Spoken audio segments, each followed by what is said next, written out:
Las noticias falsas son noticia. Parece paradójico, pero no lo es. Las campañas electorales del Brexit y de Donald Trump estuvieron signadas por esta difusión de noticias falsas que se multiplican en las redes sociales y que aparentemente tendrían detrás, al menos en algunos casos, los intereses del gobierno ruso.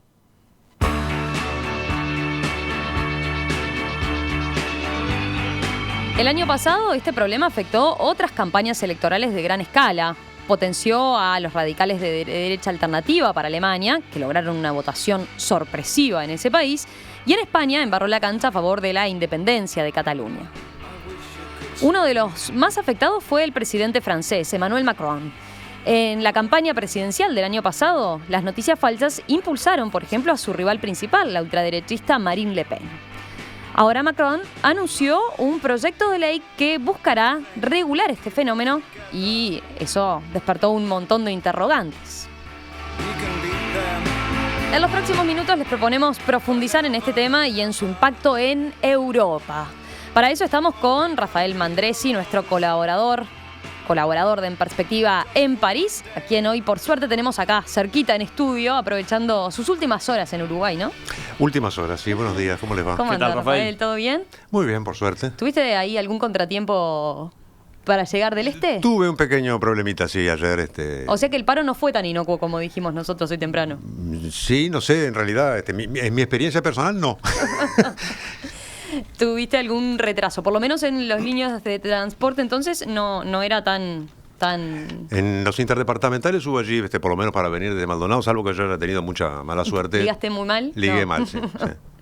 Bueno, a ver, decíamos poner un poco a punto este tema del que estuvimos muy pendientes capaz por el lado de Estados Unidos, ¿no? Pero menos mirándolo desde Europa.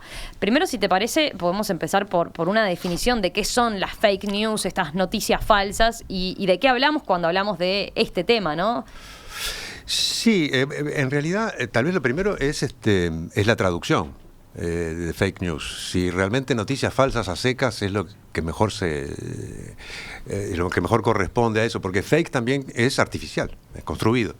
Es decir, que en realidad, en un sentido estricto, lo que se llama fake news podría ser las noticias falsas deliberadamente construidas y difundidas. Y a su vez eso corresponde a una serie de casos distintos, ¿no? Es decir, están aquellos casos en los cuales se trata de individuos que crean una versión y la lanzan a sabiendas. Sí, ¿ah? que puede haber existido siempre, ¿no? Que puede haber existido siempre. Después están aquellos individuos que lo hacen de buena fe. Pero hay algo que me parece que no está mal recordar, que también es plata.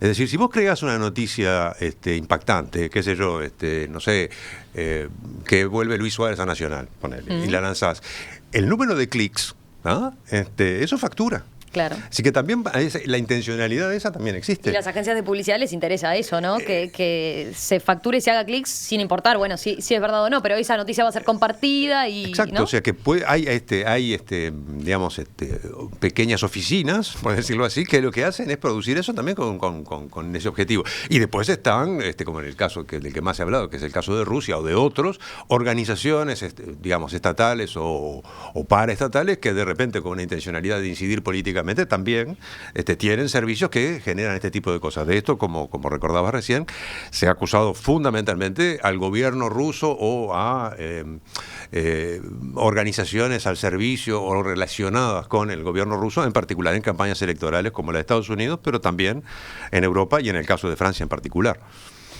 Ahí está bueno porque ya dabas un pantallazo de cuáles son los intereses que hay detrás de las propagaciones de noticias falsas, ¿no? Entonces puede haber intereses comerciales pasando en limpio e intereses directamente políticos deliberados. Y también puede haber intereses de catalogar de fake news noticias que son ciertas, por lo cual se entrevera mucho la conversación. Exacto. Hoy nosotros en el panorama de noticias, ¿no? Dijimos en el caso de Vázquez, dijo que había una noticia falsa que era que la reunión con las gremiales agropecuarias iba a ser fijada para el 23 de febrero.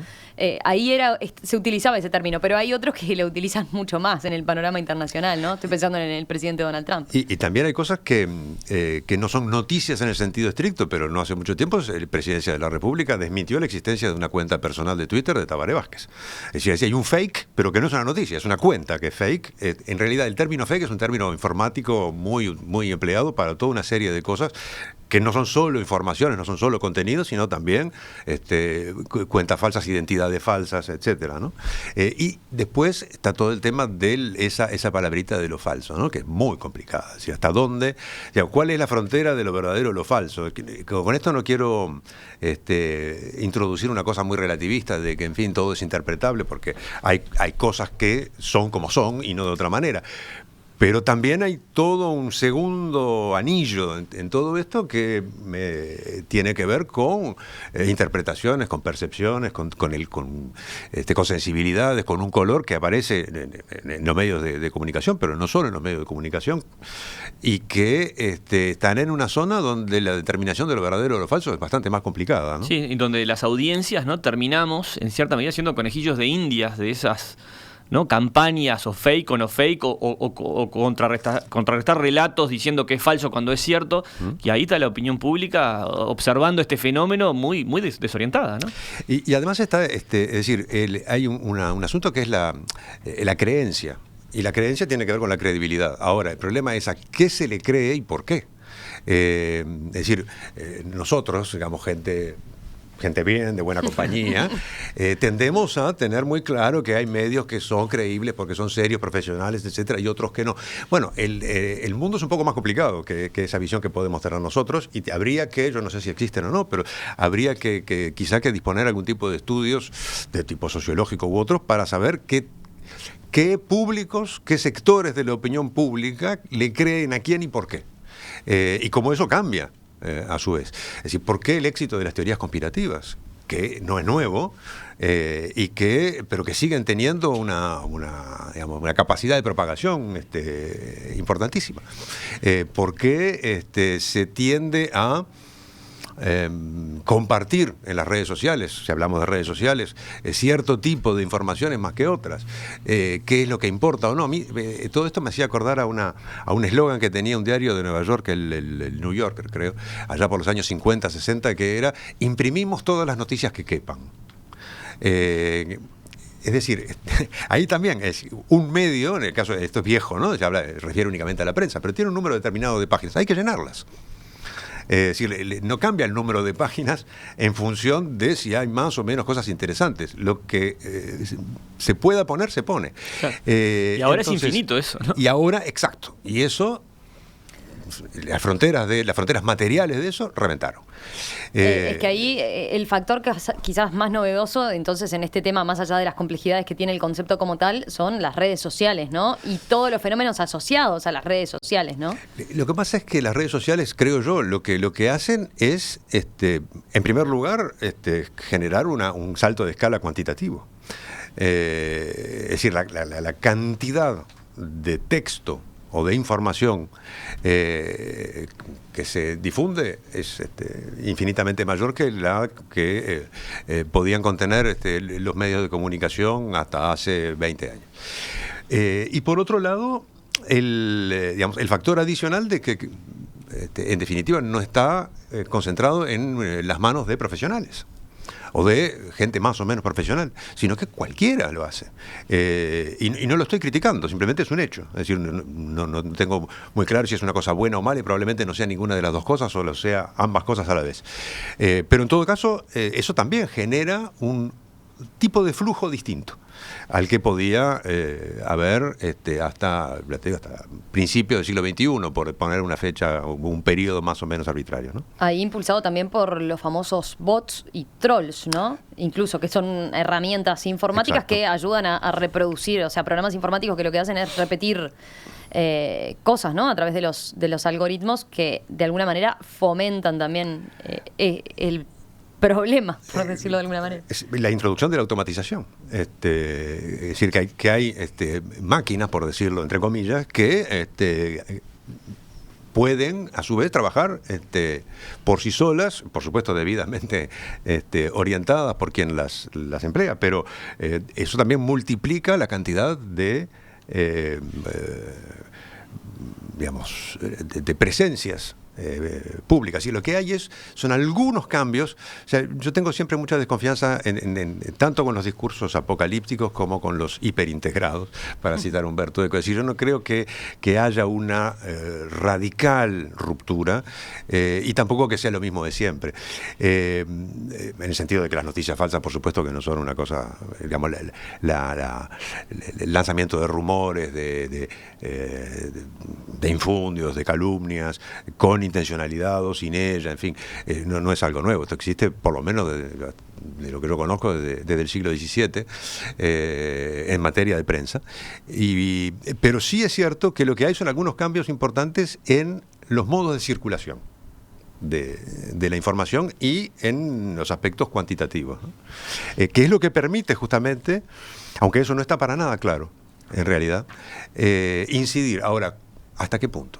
Porque no se sabe muy bien, en realidad se presumen, pero que todo este fenómeno de la fake news, cuando, por ejemplo, tienen que ver con campañas electorales, ¿hasta qué punto tienen una incidencia real? Si bien hay datos que son muy elocuentes. En la última campaña electoral francesa, por ejemplo, hubo un estudio, no me acuerdo ahora quién fue, que fue la organización que lo hizo, pero que daba que la cuarta parte de los links en las redes relacionados con la campaña electoral te derivaban hacia sitios reconocidos como promotores de fake news. La cuarta parte. Eso después tiene una traducción en los comportamientos, por ejemplo, electorales.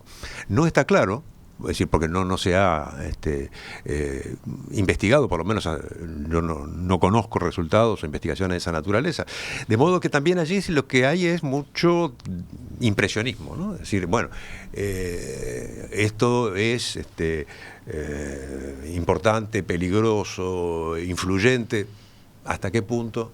No, y volviendo a tu concepto de las teorías conspirativas, que acá también un poco se plantea, ¿no? Acá Rusia y Moscú manejando la fake news del mundo, interviniendo en Cataluña, en Estados Unidos, en Francia, ¿no? ¿Qué de real tiene eso, ¿no? Más allá de que está comprobado que desde Rusia se manejaron algunos centros con imágenes falsas, o sea, ¿qué logró eso? O sea, ¿Y con qué propósito? ¿Con qué propósito? ¿Por qué que ganar a Hillary era mejor que ganar a Trump o que ganar a Trump era mejor que ganar a Clinton? ¿Qué se beneficia a Rusia en eso? O sea, se genera toda una gran menjunje, ¿no? Sí, vamos, si les parece, a hacer una pausa y volvemos con ese aspecto en particular. ¿Qué rol juega Rusia entonces en todo esto? Ya volvemos enseguida. Sí, estamos hablando con el doctor en filosofía Rafael Mandresi, amigo de En Perspectiva, columnista sobre el tema de las fake news, noticias falsas, noticias irreales, noticias manipulables, noticias manipuladas. Y estábamos entrando al tema de Rusia, ¿no? Del papel que jugó o que juega Rusia en este complicado mundo de la circulación de información. ¿Qué nos puedes adelantar de eso y cómo está impactando en Europa o cómo impactó en Europa en las campañas electorales la participación de Rusia a través de las fake news? Lo que impactó seguramente es que todo el mundo piensa que los rusos están atrás de toda manipulación en esa materia. Ahora, hasta qué punto lo están o no, eso es difícil de saber. En todo caso, por supuesto, desde Moscú se niega absolutamente que el gobierno, en todo caso, esté implicado en cosas así. Pero sí hubo denuncias y sí hubo mucha inquietud. Por lo pronto, durante la campaña electoral francesa a fines del 16 y principios del año pasado, hubo varias denuncias y muchas en particular del actual presidente, de Macron. En los meses anteriores a las elecciones legislativas en Alemania del año pasado, había mucha preocupación. Después parece que alguna cosa hubo, pero que fue muy... en todo caso, bastante por debajo de los miedos que hubo, pero Angela Merkel más de una vez se mostró inquieta con ese asunto. También se dijo, bastante antes, que había habido una injerencia rusa en el referéndum por el Brexit, con una fake news muy famosa, que era que la reina apoyaba el Brexit, ¿no? Esa fue la principal de todas. En Cataluña, como decían hace un rato ustedes, en fin, y siempre se mira a Moscú Y nunca a mí me quedó claro, yo obviamente no puedo saber, no tengo elementos para saber hasta qué punto el gobierno de Moscú, que no me resulta simpático ni mucho menos, pero está implicado en el asunto porque ¿cuáles serían los intereses de Putin y su círculo más estrecho de intervenir en favor o en desfavor de tal o cual? En algunos casos parece... En el caso de Francia podría presumirse que sí, efectivamente, Marine Le Pen era la candidata de Moscú por toda una serie de cosas. Hay quienes entienden que bueno que las informaciones van dedicadas a debilitar a los países miembros de la Unión Europea y apuntar al desmoronamiento del Estado liberal occidental, ¿no? Y ofreciendo a Rusia como la alternativa, capaz. Eso también se ha dicho, que digamos, todo aquel movimiento que contribuye a debilitar a la Unión Europea como bloque forma parte de las visiones estratégicas de Moscú en una especie de pulseada que tiene que ver con todo el sector de Europa Oriental, el Cáucaso y demás. Parece plausible, pero... Insisto, si bien hay algunos casos que se han comprobado de origen ruso, de versiones o de informaciones distorsionadas o de rumores falsos, etcétera, saber si en ese origen ruso está implicado o no el gobierno de Rusia, eso ya es harina de otro costal, y por lo menos no sé de pruebas que se hayan podido obtener al respecto. Ahí, ya que decíamos bien complicado el término, ¿no? Hay quienes sí lo han involucrado por el lado directamente del uso y de la información que se propaga a través de los medios rusos, como Russia Today y Sputnik, ¿no? Dos agencias relativamente nuevas de los últimos años que Rusia ha expandido por el mundo, e incluso en habla español, ¿no? Sí, bueno, hubo un incidente de los varios, incidente entre comillas, es decir, una de las cosas que ha hecho Macron en los últimos, desde que es presidente, es que en conferencias de prensa con jefes de Estado extranjeros en visita en París, se ha permitido decir cosas que no eran tradicionales. Lo hizo con Netanyahu, lo hizo más recientemente con Erdogan, y cuando la visita de Putin, hace algunos meses, en la conferencia de prensa conjunta que dieron, una periodista rusa le preguntó por qué no habían acreditado a Russia Today en su comando de campaña electoral. Y la respuesta fue porque Russia Today es propaganda mentirosa, con Putin al lado, que en fin, no estaba muy cómodo frente a esa afirmación. Pero lo cierto es que Russia Today ahora, estos días, como cadena de información continua, empezó a emitir en Francia. Es decir, más allá de la opinión que tenga el presidente o no, rige la libertad de prensa, de modo tal que sea lo que sea Russia Today, sea un organismo encargado de promover los intereses del gobierno ruso, tal vez, ¿por qué no? O la agencia de noticias Sputnik, digamos, tienen derecho a operar. Otra cosa es, por supuesto, que una organización privada, como es un partido político, un movimiento político, decida o no aceptarlos como periodistas acreditados para una campaña electoral. Claro. Pero en todo caso, la expresión pública de Macron en ese momento, y que ya venía de antes, contra algunos medios rusos o de origen ruso, fue muy, muy fuerte. Lo mismo en otros lados, como el caso, insisto, de Angela Merkel en Alemania. Ahí estoy volviendo por la diferencia, ¿no? Y lo amplio del concepto. Ahí no estamos hablando del gobierno ruso, entonces, con esa posible consideración de estar detrás de inventar noticias falsas cuyo origen se desconoce y se propaga en la red, sino a través de utilizar canales y medios convencionales, exacto, como estos dos que citábamos, por los cuales utiliza como vehículo de propaganda o incluso difunde noticias falsas, ¿no? A ese otro nivel, entonces. Sí, el asunto está muy lejos de estar... O sea, si uno, digamos, lo considera en el concepto general de una noticia falsa, una noticia distorsionada, un rumor, en fin, está muy lejos de quedar limitado a las redes sociales. Y una vez más, esto no empieza con la existencia de las redes sociales en sí mismo. No, sin duda.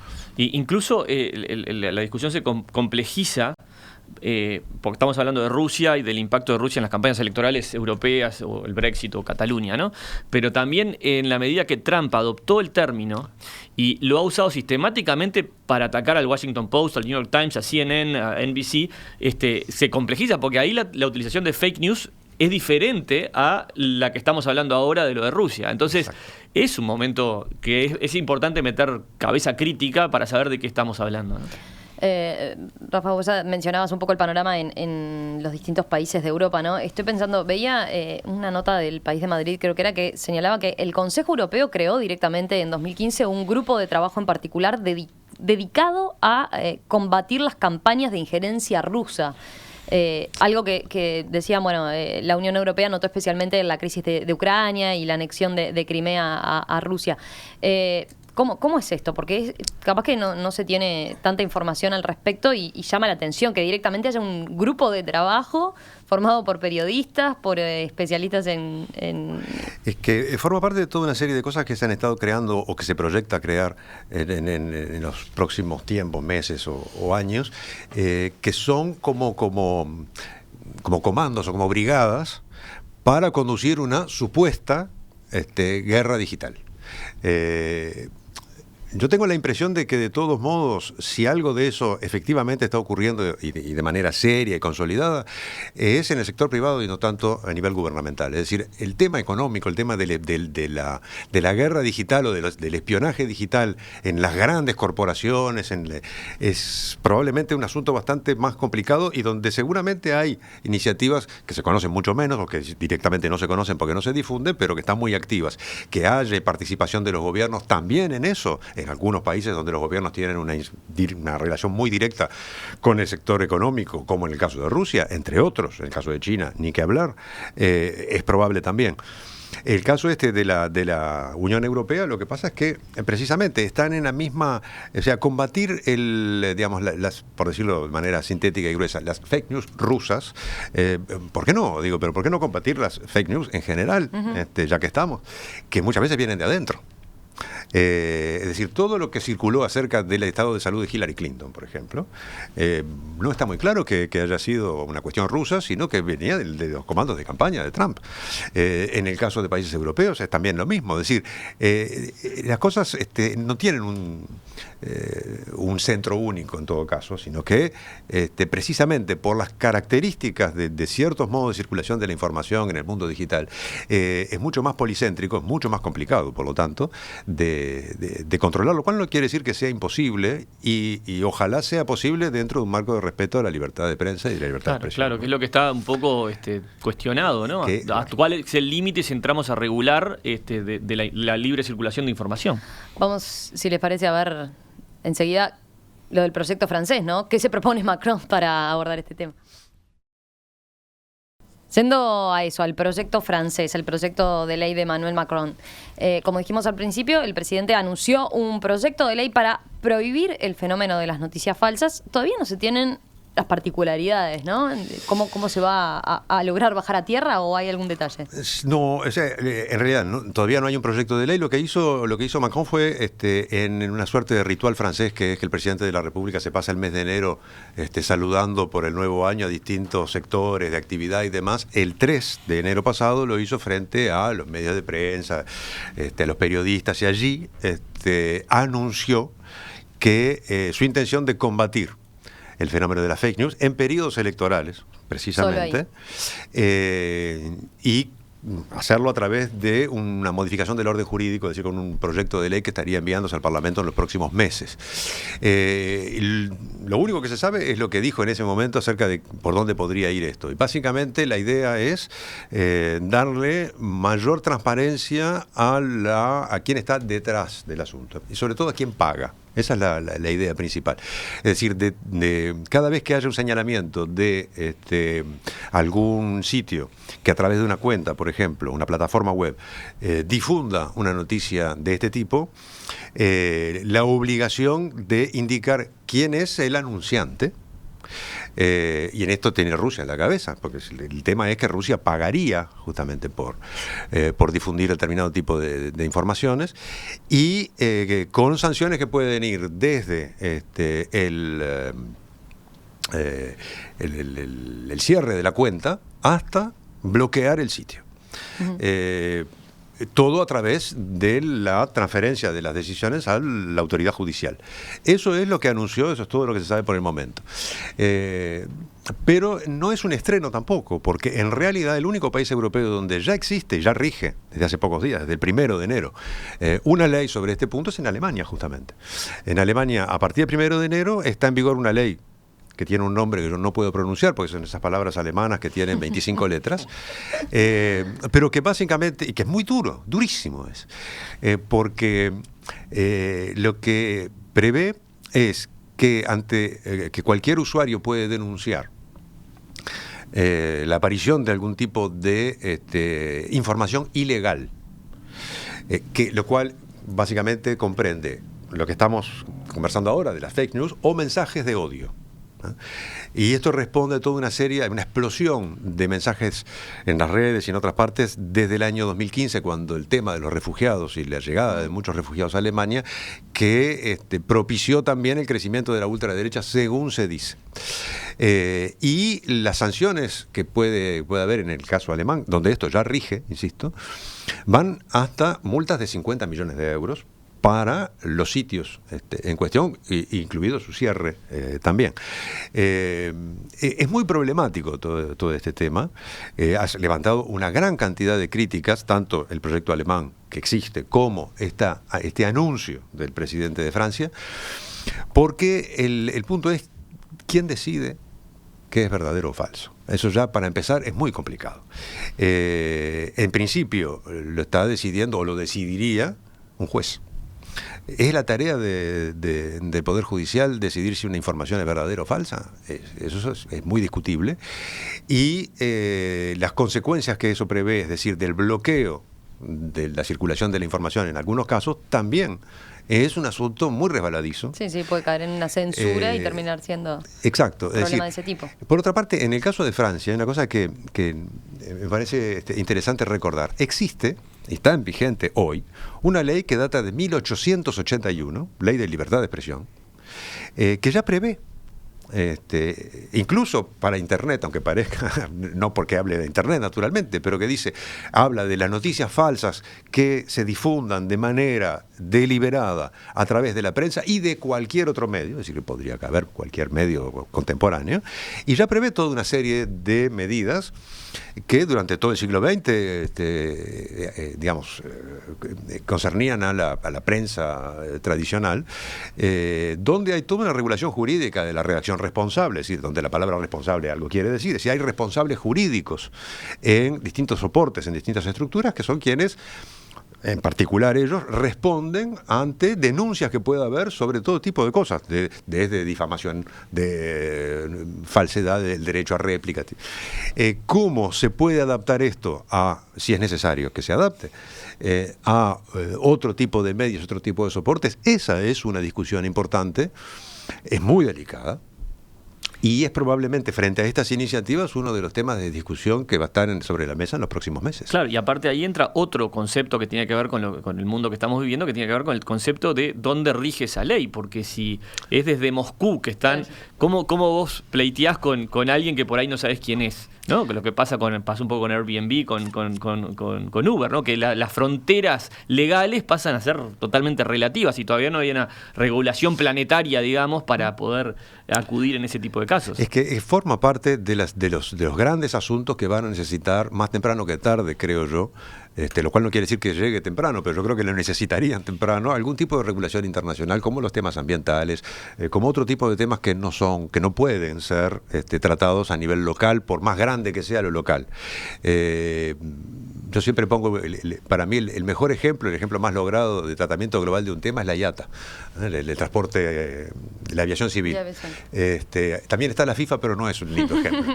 No me enteraste mejor. Pero quiero decir, habría que pensar con las especificidades que corresponda, naturalmente, pero en alguna armonización global de determinadas acciones, porque efectivamente, digo más, ¿qué es lo que puedes hacer a nivel local? Bloquear un sitio. Entonces no tenés grado, no hay manera de introducir matices allí. Mira otra cosa que plantea Osvaldo, dice, ¿un juez podrá resolver con la velocidad necesaria también para neutralizar en tiempo la noticia falsa? Me parece que es un saludo a la bandera, plantea. Prisión preventiva para sitio web. Y sí. Sí. En Perspectiva, periodismo con vocación de servicio público. Lo que pone nuevamente en jaque la viabilidad del Estado-Nación como lo concebimos, ¿no? O sea.